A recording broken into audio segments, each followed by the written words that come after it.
বিশেষ চাহিদা সম্পন্ন মানুষদের নিয়ে নানা কুসংস্কার আছে সমাজে, পাশাপাশি তাদের নিয়ে কটূক্তিও করেন অনেকে। এক লোক পরিচিত, ওনারা একটা কটু কথা বলতো কি, প্রতিবন্ধীদেরকে আল্লাহ পছন্দ করে। সমাজের এক শ্রেণীর মানুষের অপব্যবহার ও নানা কটু কথা শুনতে শুনতে বড় হয়েছে আরমান। আরমান একজন বিশেষ চাহিদা সম্পন্ন মানুষ।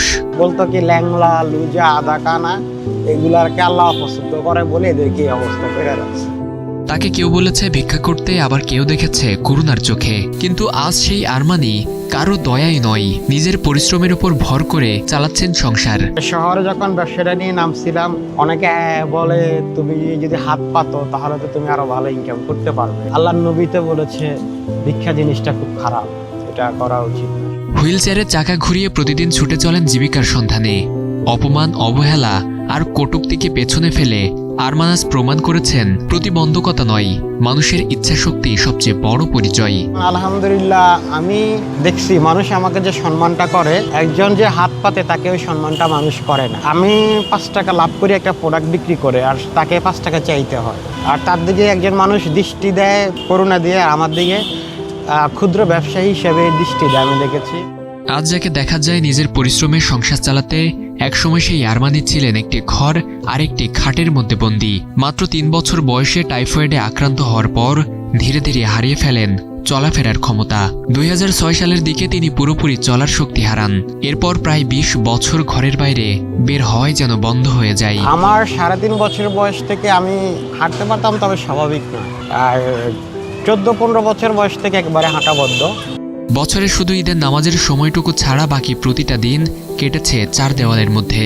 একজন কবির সহযোগিতায় ও নিজের জমানো টাকা দিয়ে একটি অটো হুইল চেয়ার কেনার পর বদলে যেতে শুরু করে তার জীবন। 5-7 হাজার টাকা দিয়ে শুরু করছি, আলহামদুলিল্লাহ এখন কারো কাছে হাত পাততে হয় না।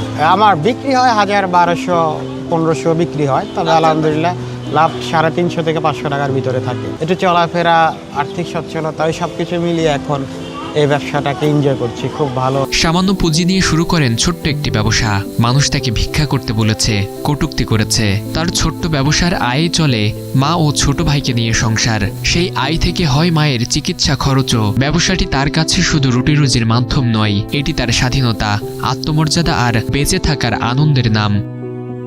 আলহামদুলিল্লাহ, আমি যেটা কামাই ওটা দেয়া আমার মা অসুস্থ, মায়ের চিকিৎসা, আমার নিজের চিকিৎসা, এটা হয়। টানখিস হয়, অনেক কষ্ট হয়, তারপরও করতে হয়। আর আমার ভাই আছে।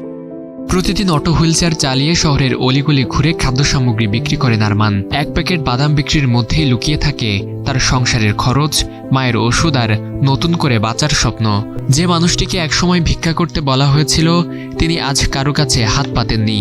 আমি চিন্তা করছি, আমি যদি সমাজে একটা ভালো মেসেজ রাখতে পারি প্রতিবন্ধীদের কর্মসংস্থানের উপরে, যেটা সমাজে একটা ভালো মেসেজ যাবে, অন্য প্রতিবন্ধীরা আমার দেখা দেখি তারা নিজেরা কর্ম করবে, ভিক্ষাবৃত্তি বাদ দিয়ে। হয়তো আরমানের গল্প কোটি টাকার সফলতার গল্প নয়, এটি একজন মানুষের আত্মসম্মান বাঁচিয়ে রাখার গল্প, যেখানে ভিক্ষার হাত নয়, পরিশ্রমের হাতই হয়ে উঠেছে তার সবচেয়ে বড় পরিচয়। যেখানে একটি অটো হুইল চেয়ার শুধু চলার মাধ্যম নয়, মুক্তির প্রতীক।